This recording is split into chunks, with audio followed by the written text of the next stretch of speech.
messieurs, bonsoir. Merci d'avoir choisi RTI 1 à la une de ce 20h. Le vice-président Temoko Melet Kone est en mission à Abu Dhabi, aux Émirats Arabes Unis. Il va prendre part aux côtés d'autres personnalités à la 17e édition de la World Policy Conference, rencontre sur la gouvernance mondiale.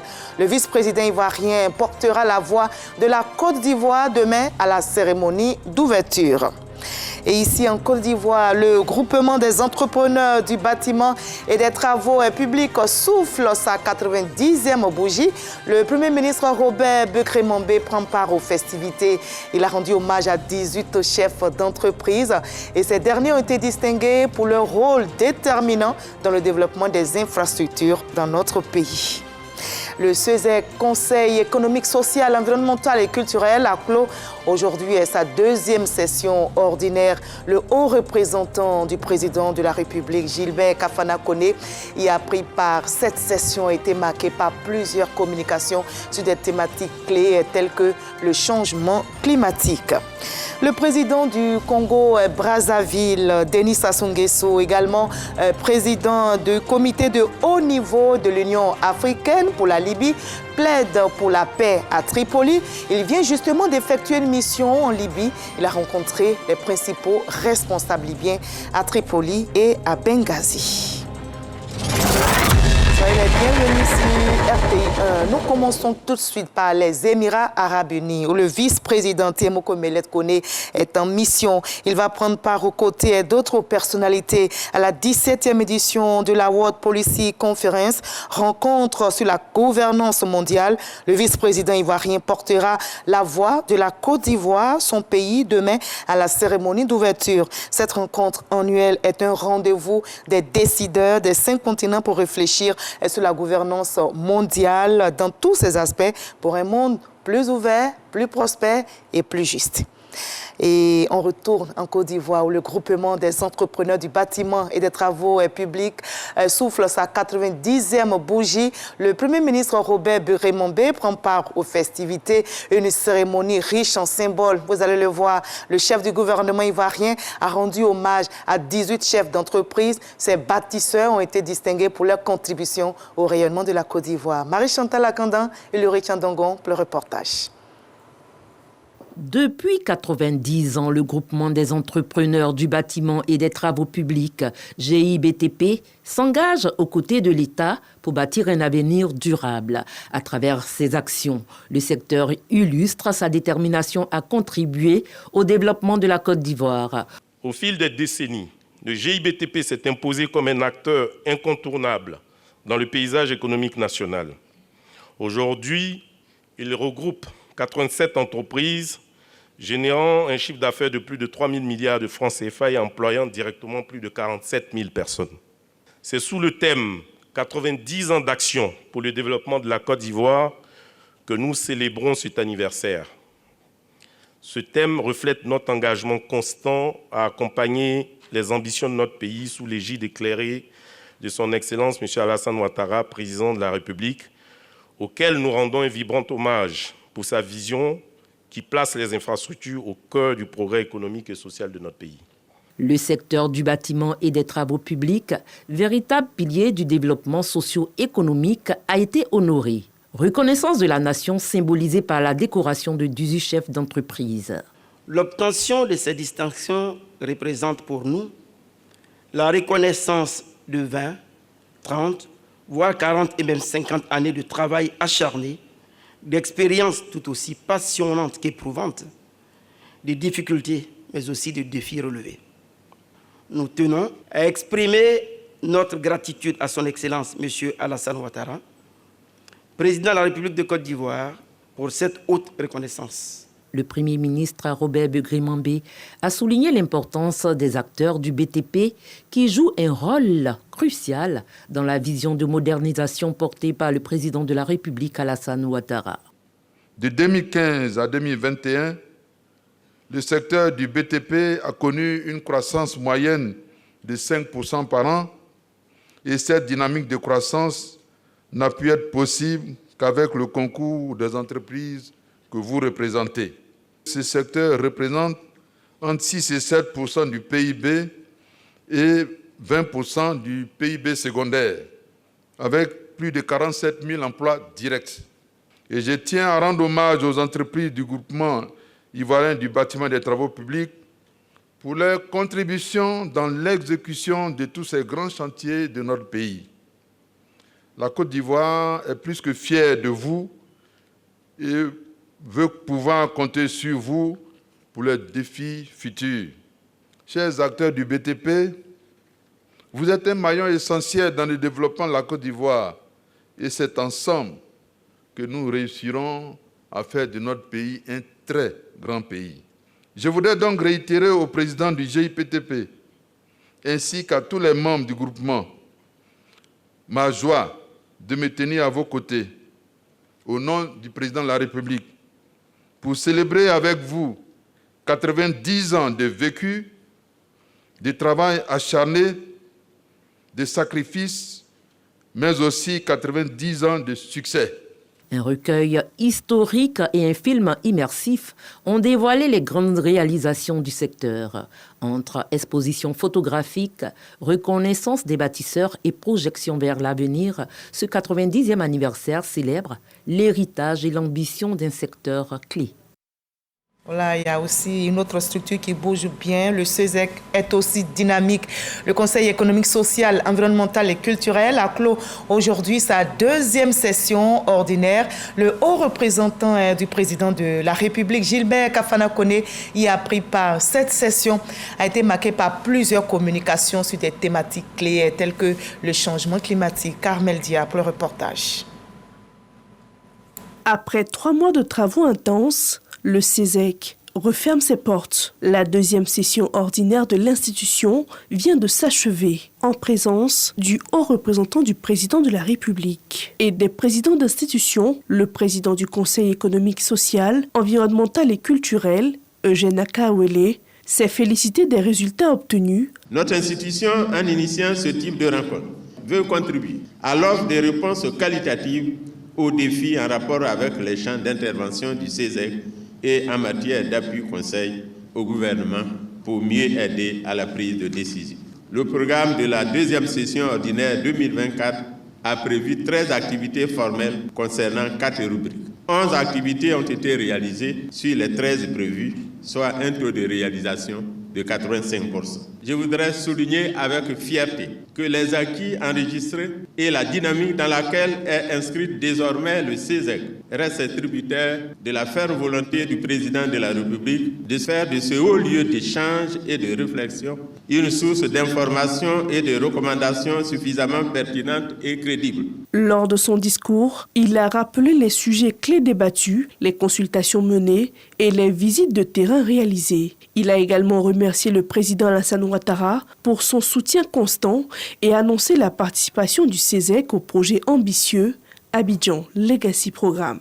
Je voudrais traduire au président de la République, son Excellence M. Alassane Ouattara, toute l'admiration des membres de notre Chambre consultative pour sa parfaite maîtrise des affaires de l'État, pour les innombrables et remarquables acquis obtenus et si ostensibles, pour la démocratie qui est en marche et pour la paix constamment consolidée. Gilbert Kafana Koné, haut représentant du président de la République, a salué les efforts de l'institution, l'encourageant à continuer d'œuvrer pour le bien-être des populations.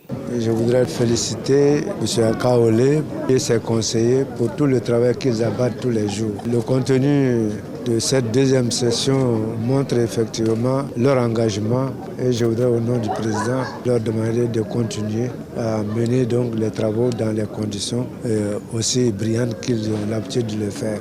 En 2025, le CESEC se penchera sur des thématiques majeures comme la régulation du marché du vivrier, le financement des collectivités locales, la lutte contre les grossesses en milieu scolaire et l'intégration des TIC pour protéger le patrimoine immatériel et matériel. La rédaction de RTI 1 vous recommande pour ce week-end une œuvre littéraire à lire. Elle est intitulée Côte d'Ivoire, la Renaissance. C'est un livre écrit par l'ancien ministre malien de la Communication, ancien porte-parole de l'opération des Nations Unies en Côte d'Ivoire de 2004 à 2012, Amadoune Touré. Cet ouvrage qui déploie avec aisance les ailes magnifiques de la Renaissance de notre pays sous l'ère Ouattara a été dédicacé hier. Fatou Fofana, Séman Proie, Célestin Fodo, le reportage. Quelle est votre plus belle réussite en tant que chef d'État? Demande le journaliste écrivain Amadoune Touré au président Alassane Ouattara. Et la réponse du chef de l'État est sans embâche, c'est la paix. L'œuvre Côte d'Ivoire, la Renaissance s'achève sur une interview exclusive quelque peu intimiste du président ivoirien. Je vais vous inviter à la lire parce qu'il s'est livré tel qu'en lui-même, tel qu'il ne l'a jamais fait.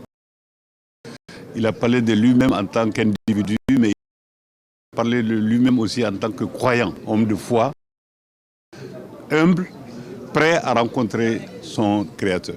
Côte d'Ivoire, la Renaissance, un livre de 382 pages, écrit dans un style journalistique alliant enquête, interview et reportage, se laisse cependant lire par tout le monde avec des mots simples et des expressions bien imagées. L'auteur, avec ses casquettes de journaliste, ancien ministre de la Communication du Mali et ancien porte-parole de l'opération des Nations Unies en Côte d'Ivoire, ONUCI, entend laisser des traces d'un parcours, d'une histoire, d'une vie exceptionnelle. L'objectif réel d'une telle œuvre, c'est faire comprendre ce que les Ivoiriens ont pu réussir en 2 mandats du président Alassane Ouattara, les réalisations atteintes, et comparativement au chaos dans lequel le pays vivait et qui menaçait presque la vie du pays. C'est pour montrer surtout comment les Ivoiriens unis, réconciliés, parlant d'une seule voix, regardant dans la même direction, font des progrès incroyables en Afrique et dans le monde. Un décryptage sur les plans économiques, culturels, politiques et sécuritaires a permis aux membres du gouvernement présents à la cérémonie de dédicace de qualifier l'œuvre de très réaliste. Nous pensons que ce livre est un bon témoignage de tout ce que le président a pu réaliser et comment il a réalisé. L'auteur a beaucoup travaillé avec justement beaucoup de sachants, des gens qui sont autour du président, des anonymes, des connus, des moins connus. En tout cas, c'est une œuvre très riche que nous recommandons à tous ceux qui veulent savoir comment est-ce que le second miracle ivoirien s'est construit. Représentant le chef de l'État, le grand chancelier de l'Ordre national Ali Koulibaly a symboliquement reçu 2 ouvrages dédicacés à l'attention du couple présidentiel.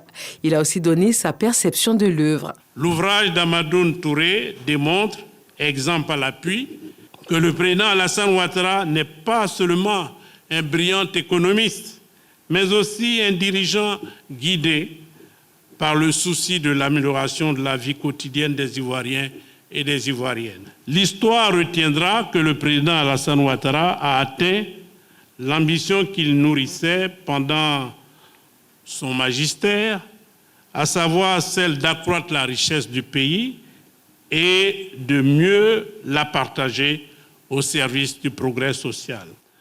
Sous le magistère du chef de l'État, le pays a retrouvé la prospérité, le goût d'entreprendre, la volonté de vivre ensemble, l'harmonie perdue pendant les années de plomb.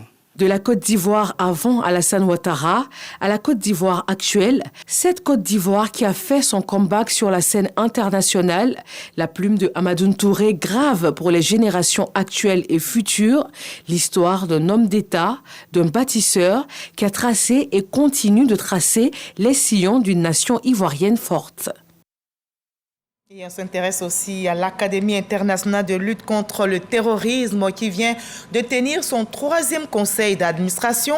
À l'issue des travaux, le ministre d'État, ministre de la Défense, Téné Birahima Ouattara, a exprimé toute sa satisfaction concernant les actions menées pour renforcer la lutte contre le terrorisme. Walter Amadou Ouattara et Zakaria Traoré. Académie internationale de lutte contre le terrorisme, AILCT, à Jacquesville. Ce troisième conseil d'administration réunit la quasi-totalité des partenaires financiers et académiques. Le bilan des acquis au titre de l'année 2024 est passé au peigne fin, puis des perspectives sont mises sur la table des échanges. Selon le ministre d'État, ministre de la Défense, on retient un bilan positif.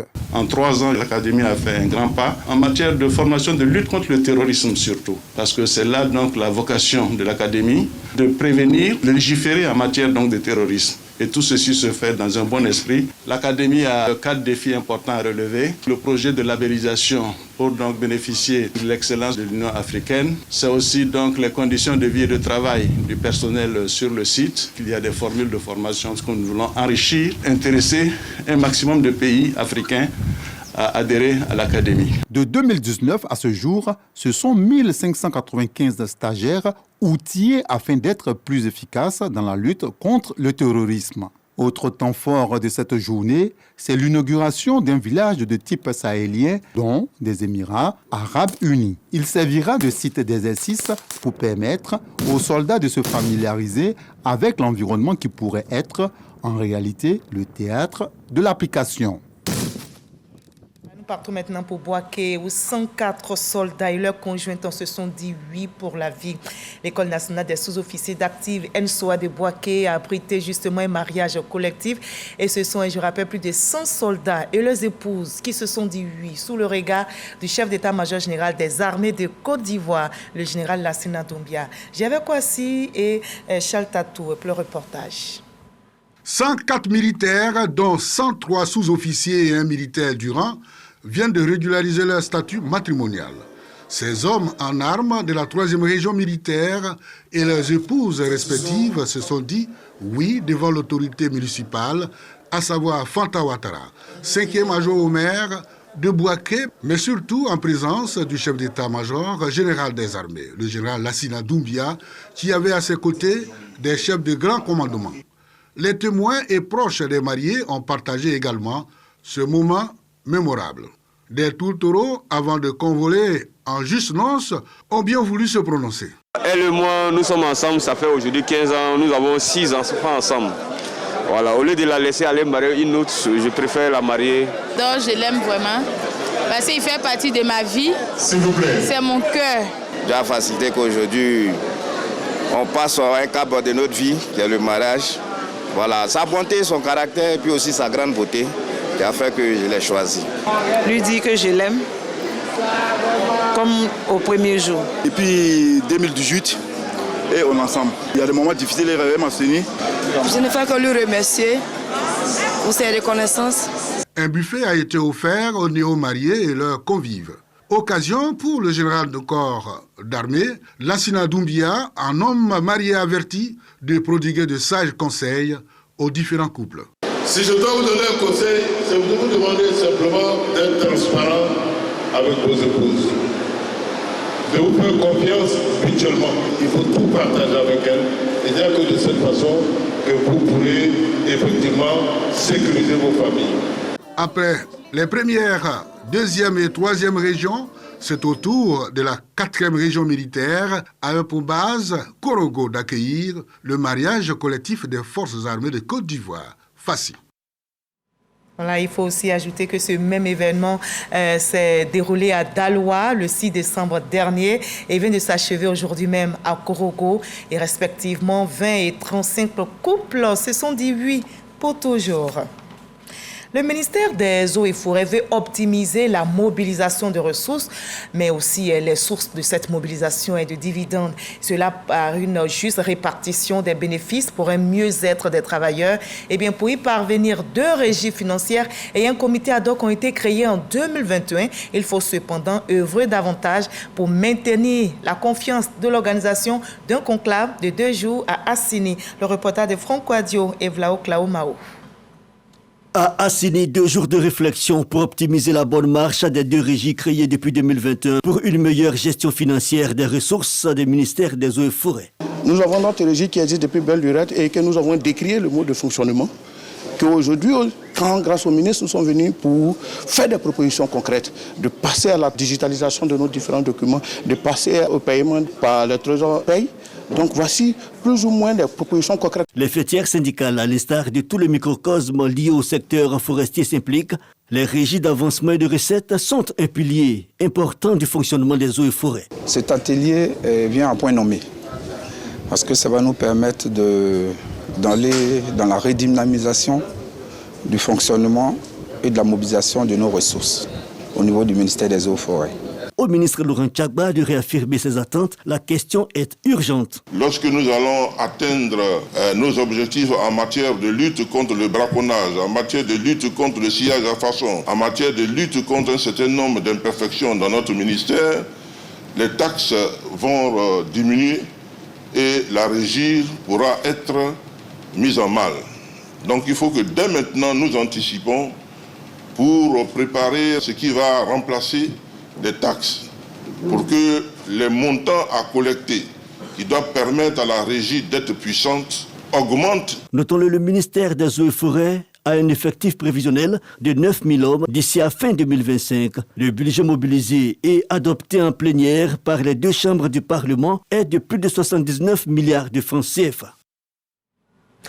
Après Abidjan, le gouvernement ivoirien a décidé d'étendre le projet d'adressage urbain aux villes de l'intérieur du pays avec en point de mire les 15 pôles économiques majeurs de la Côte d'Ivoire d'ici à 2030. Eh bien, pour démarrer, ce sont les villes de Yamoussoukro, Kourougo et Daloa qui ont été choisies. Vous aurez le compte-rendu complet de Jean-Luc Bambo dans nos prochains journaux. On va faire un tour du côté de Boaké, dans la région de Béké, avec cette question. Les superstitions occupent une place conséquente, notamment dans le transport. Est-ce un mythe ou une réalité?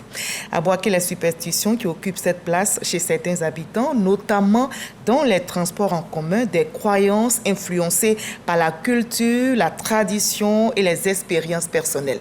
De quoi s'agit-il au juste? On va suivre ensemble ce reportage de Boubacar Silla, Ulrich Kouakou et Kader Sogodogo. La superstition est la croyance irraisonnée fondée sur la crainte ou l'ignorance qui prête un caractère surnaturel ou sacré à certains phénomènes, à certains actes et à certaines paroles. Le foutou n'est pas le premier locataire du mortier, c'est plutôt une pièce de monnaie. Ces pièces qu'il a déposées, si tu payes un mortier pour voyager, si tu n'as pas mis l'argent dedans là, le mortier se gâte. Moi-même, j'ai une fois payé. Je n'ai rien mis. Je suis arrivé là-bas, c'est gâté. C'est un truc qu'on a né pour trouver. On demande à ce qu'on met les pièces dans le mortier. Ça dépend de n'importe quelle pièce. Ça commence à partir de 5 francs jusqu'à une pièce de 500 francs. Ne soyez pas étonnés de voir des pneus de véhicules être badigeonnés de miel ou d'huile rouge. Cette pratique est toute une symbolique. C'est une réalité. Parce que nous, on a constaté que quand on prend les huiles rouges ou le miel à ce mortier là, on trouve qu'on fait des bandes sans arrêt. Mais avant de dégueuler, quand on met dessus là, il n'y a pas de problème. Étant tout petit, on nous a dit que pour voyager avec le miel, il faut d'abord enlever un peu pour frotter les pneus. Alors, depuis ça, quand nous aussi on prend les gens, s'il y a du miel, on enlève, on met sur les 4 pneus, puis ça roule. Pour les fabricants de mortiers, commerçants de miel et d'huile rouge, ces faits ont un caractère surnaturel. Avant d'abattre un arbre pour faire les mortiers, il y a tout un rituel. L'esprit des arbres nous demande un sacrifice et le rituel de mettre une pièce de monnaie fait partie des sacrifices. Ce n'est pas une obligation. L'huile rouge, c'est un produit qui n'est pas totalement fini. Donc, comme c'est un produit de la forêt, et puis, bon, l'Afrique est ses mystères. Il y a les génies qui n'acceptent pas que ça sorte comme ça sans faire un petit sacrifice.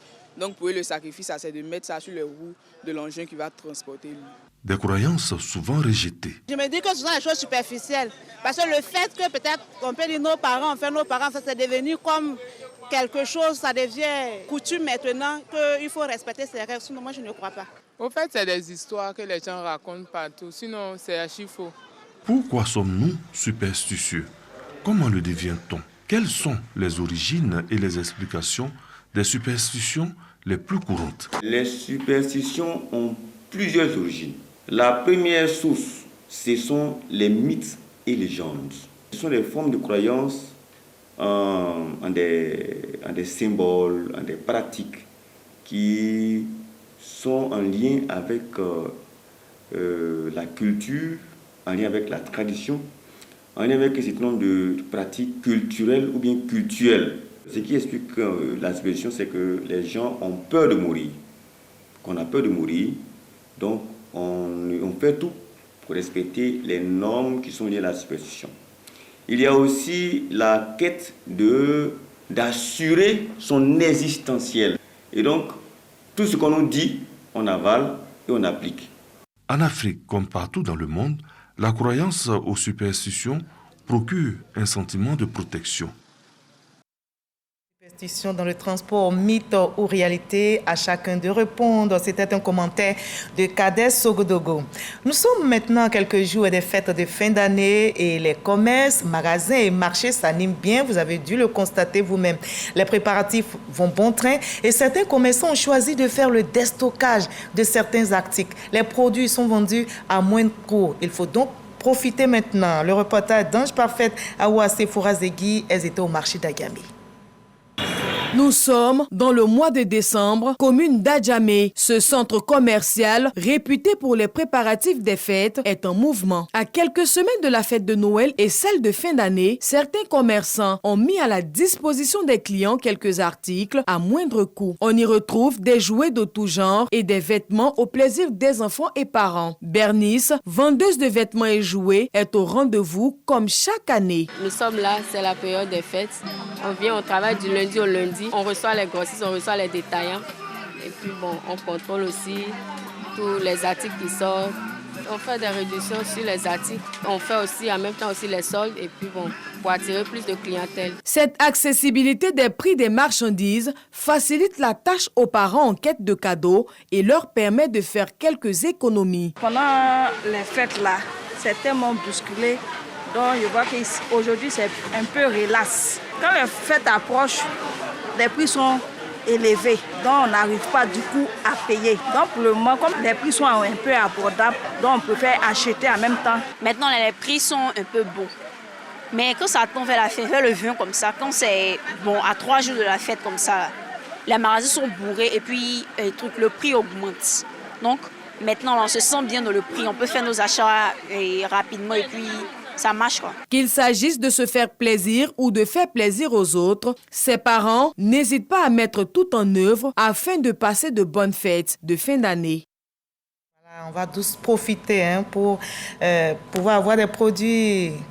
L'Union des jeunes du Rassemblement des Oufouettistes pour la démocratie et la paix, UJ-RHDP, affiche une détermination à soutenir le parti, le RHDP, lors de la cérémonie marquant le premier anniversaire de l'exercice du bureau exécutif national de l'UJ-RHDP, conduite par Mamadou Koné. Les jeunes militants font le bilan de leurs actions. Le reportage de Sidonie Davila.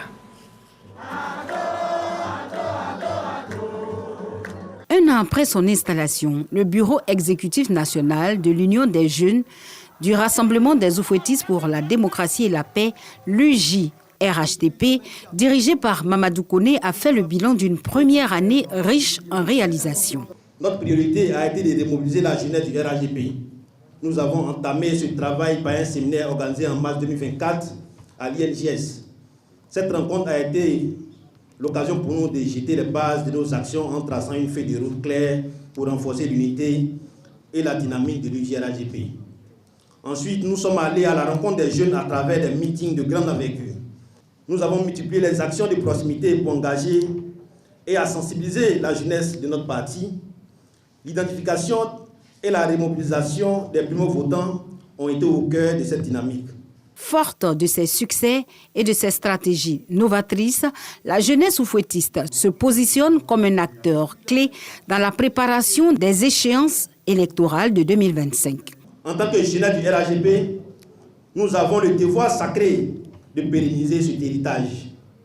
Si nous jouissons des acquis de notre combat, il nous incombe de garantir que les générations futures puissent, à leur tour, bénéficier de cette Côte d'Ivoire moderne, stable et unifié qui avance sous la direction éclairée de notre mentor, le président son excellence Alassane Ouattara. Les jeunes militants réunis pour cette occasion ont démontré leur détermination à porter haut les couleurs du parti. Sentiment de fierté s'accompagne aussi de félicitations au président Koné Mamadou pour la maestria avec laquelle il a pu diriger son équipe pour pouvoir constituer cette force que vous êtes aujourd'hui. Cette machine que vous avez mise en place, c'est pour 2025.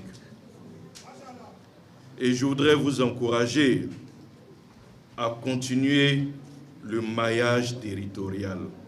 L'un des temps forts de cette cérémonie a été la motion de soutien au président de la République, Alassane Ouattara.